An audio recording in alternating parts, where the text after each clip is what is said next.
Hi everyone, and welcome to this video on how to create YouTube thumbnails.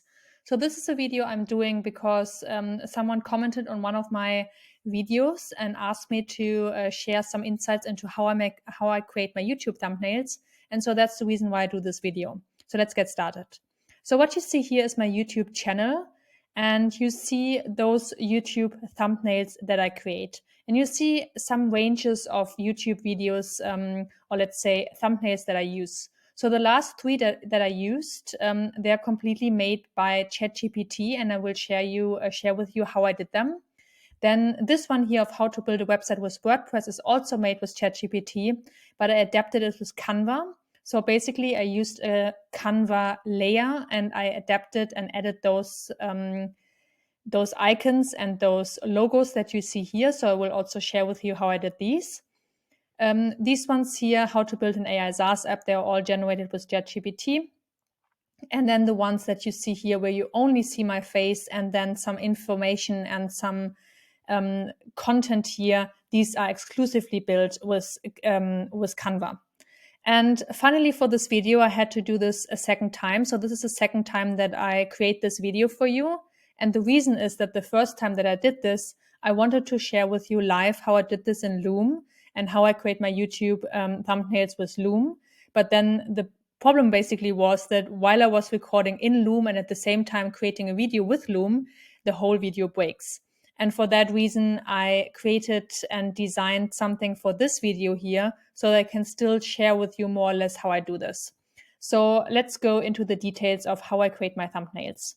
So as you see here, you have these videos. And what I do is that I create my videos with Loom. So in Loom, I just basically record my videos. And Loom has a feature, at least in its advanced and premium version, that it automatically creates a transcript for your videos. And I would then input that transcript into ChatGPT. And for the transcript, Loom does it automatically, but there are also tools on the internet. And before I used Loom, I looked for some of these. I don't know the exact websites for now, but you can just Google it, and there are some free transcribe video tools as well. So you can just use one of those. So I would have the whole transcript for those videos that I create. And then I go to ChatGPT, and this is now my ChatGPT for one of my videos. And so what I would do is that very easily put in here one line. Can you create a YouTube thumbnail 16:9 header image for the following YouTube content? And then I would input the whole content. So everything that is there. So this becomes a very long prompt. And then in the end, ChatGPT 4, so you have to have ChatGPT 4 to use DALL-E, would then automatically create a thumbnail for me. And if I like it, great, I use it. If not, then I would ask it to say, can you do a new one, please? So there was one for the thumbnail videos actually, where I wanted to have an additional version and see which one I like most. Maybe some notes on this one here. So for those YouTube thumbnails, I always use a new chat, because what I realized is that when you use one chat and have a video image and then you use exactly the same chat again, the videos will be the images will be very similar. And if you like to have very similar images, then obviously you can do it that way. You can also create a customized GPT. So I used one here for my newsletter visualizer. So I would basically create one and then automatically only input the text. It is a bit faster, but I like a bit of viability in there. And that's the reason why I decided I always use a new chat, because then I get more creative outlets from GPT. And that's what I really like. So here's one article that I've written. So I thought, let's just do it. It's not the video transcription, but it's an article and it goes exactly the same way. So what I would do is I would basically just copy all the text here. Now, I mean, we have the video as well, or like the image, but let's take it anyways. I would copy paste, so Control C. Then I would go to ChatGPT. I opened a new window here. And then I would say here as a message, please create, now it's an article header, but it wouldn't mind. So 16:9 article image header, or article header image for the article with the following content. And then I would put it all in here. And then you would see that now it generates this image. It takes a bit of time, but I mean, it also has a lot of content to work with. So I think it's normal that it just takes a bit of time.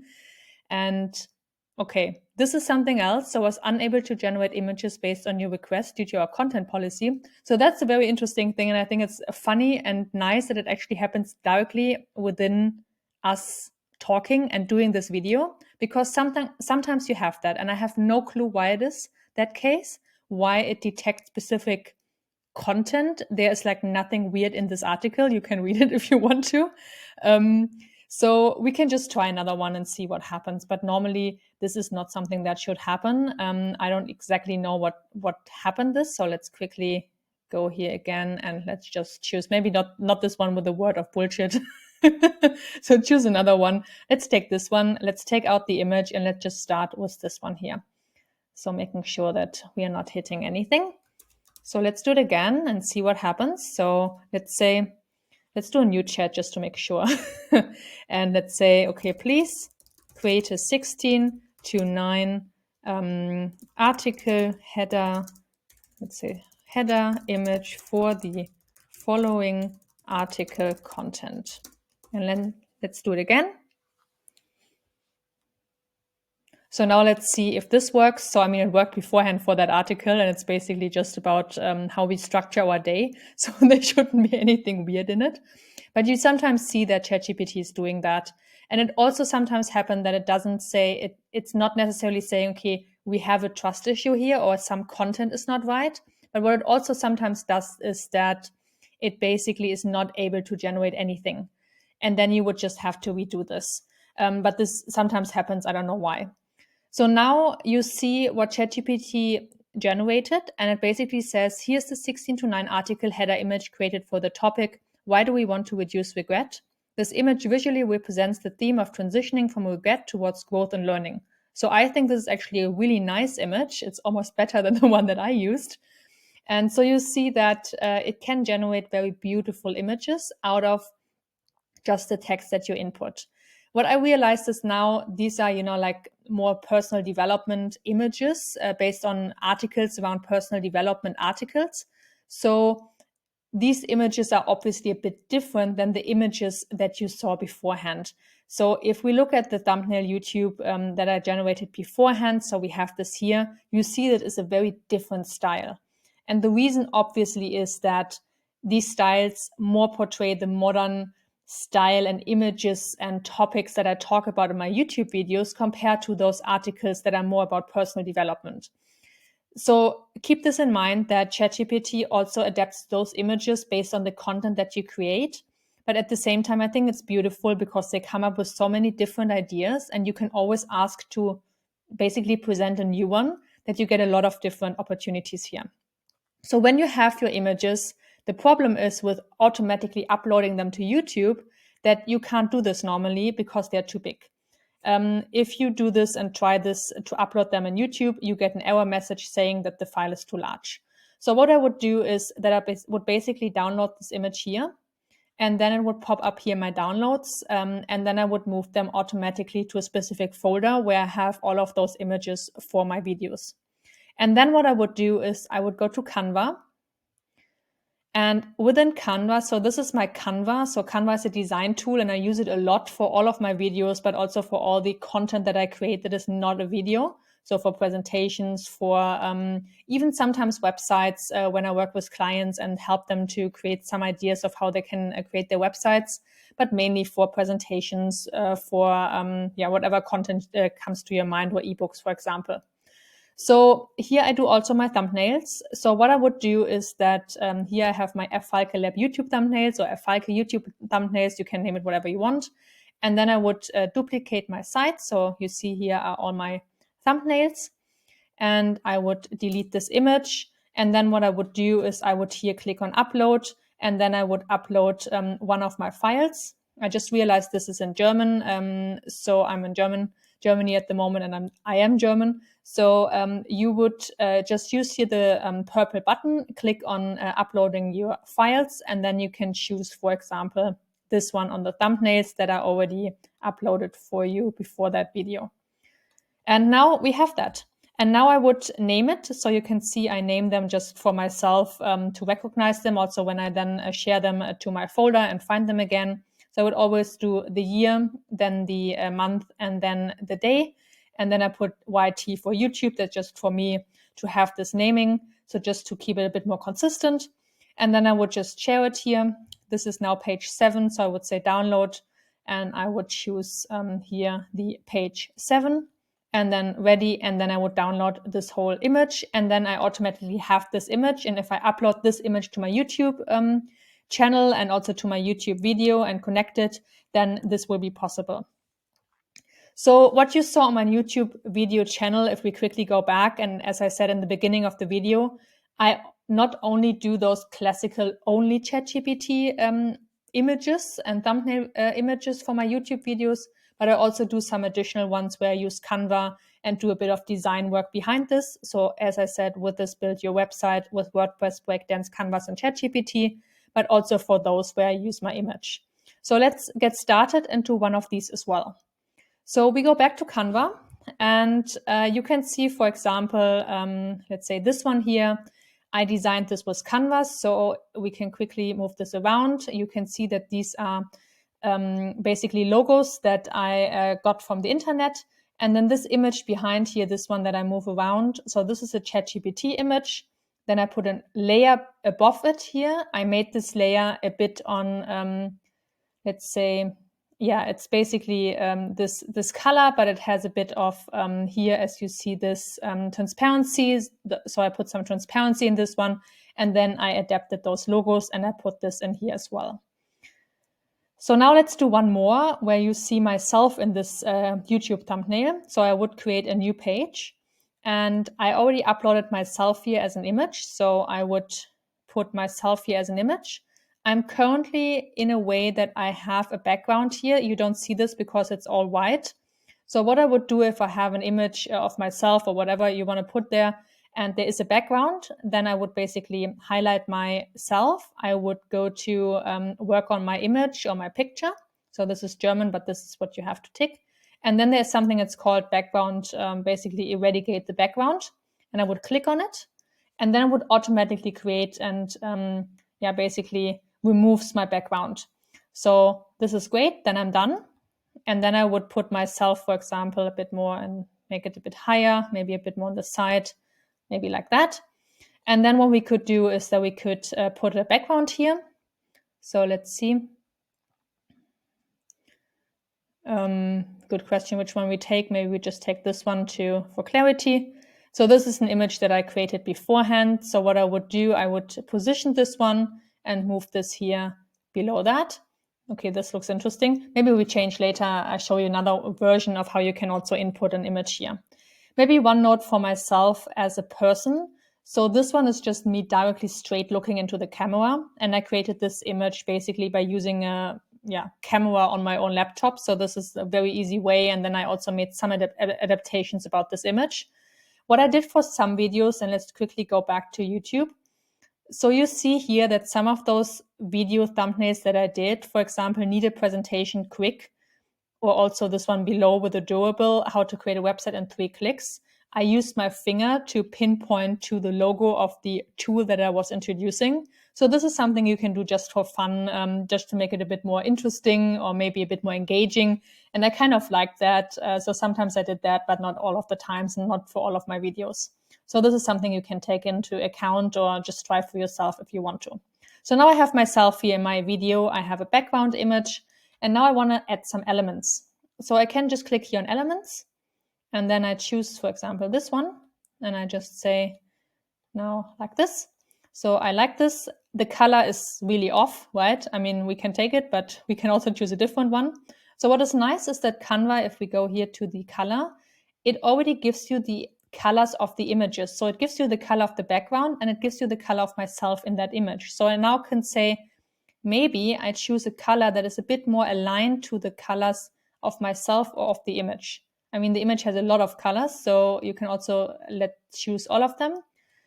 And I'm not so sure if I actually like the coloring here, to be honest, but maybe let's go with that one. I think I like this one. And we change the image later on anyway. So this is just for you to then figure out and pick what you would love to do most.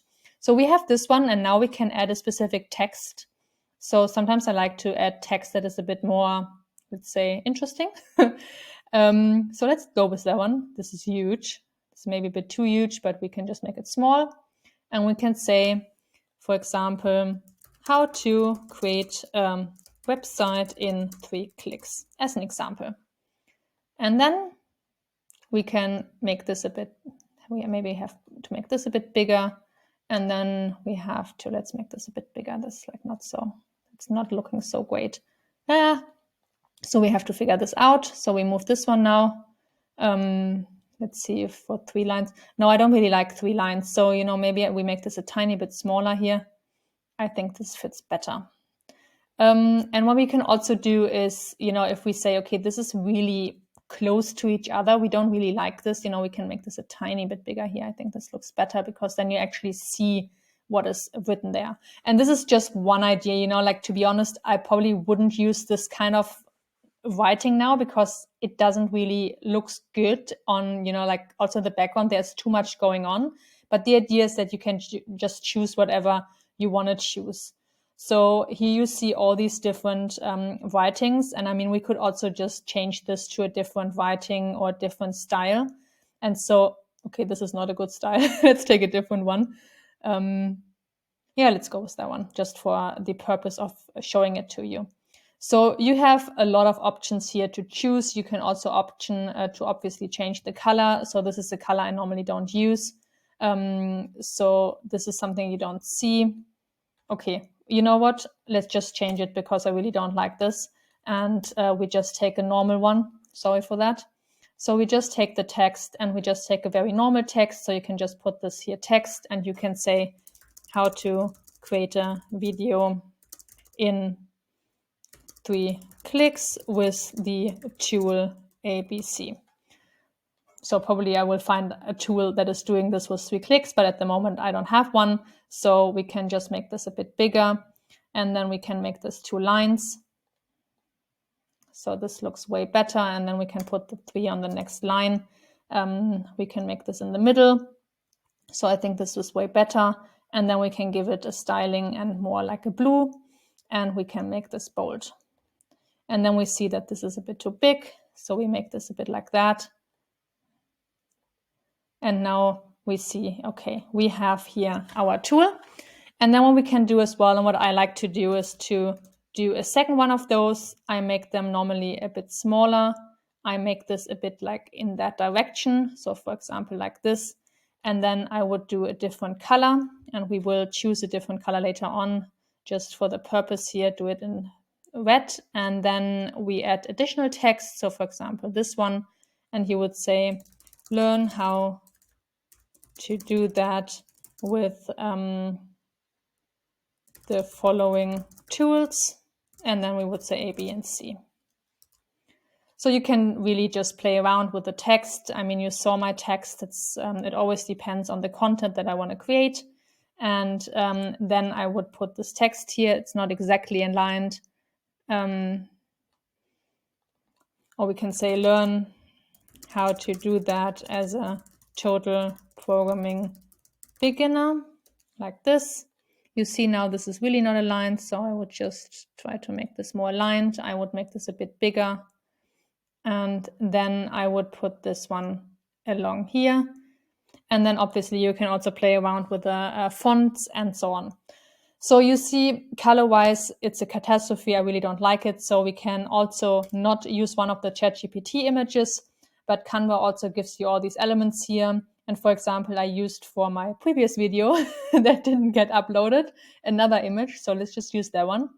And we can automatically put this in here. We change the position as we did beforehand. We put the position here and we see now it looks a bit better. We can change the coloring here. So let's lose a bit of a blue one here. And then for the red one, we just need to get the red one here. Maybe we use a bit of a different, no, this is too dark. Maybe a bit more. We had this before. Let's do white. Maybe we do red. Or let's do it that way. And then we can make this one in white and maybe a bit bold as well. And then we have our video and we have our thumbnail for our video. So I would do it similar as I did beforehand. I would give it a name here, 24 January 13, for example, YouTube, and then I would share it again. And then I have my YouTube thumbnail, which is then completely created by only Canva. So you see, if you do it with ChatGPT, it goes very quickly, because in ChatGPT, the only thing I do is simply using this one-liner: can you create a YouTube thumbnail 16:9 header image for the following YouTube content? And then I would just input the whole content and transcript, and normally these images are quite good. If I want to do some adaptations, I would go to Canva and then I would do some adaptations. But anyways, I would always go to Canva to make sure that I have my image here, because otherwise the image is too big to get uploaded to YouTube. And then I have my YouTube thumbnail, and then I'm done. So this was it about how I create my YouTube thumbnails. If you like it, I would be amazed if you give me a subscribe or a like to this video, and have a great day.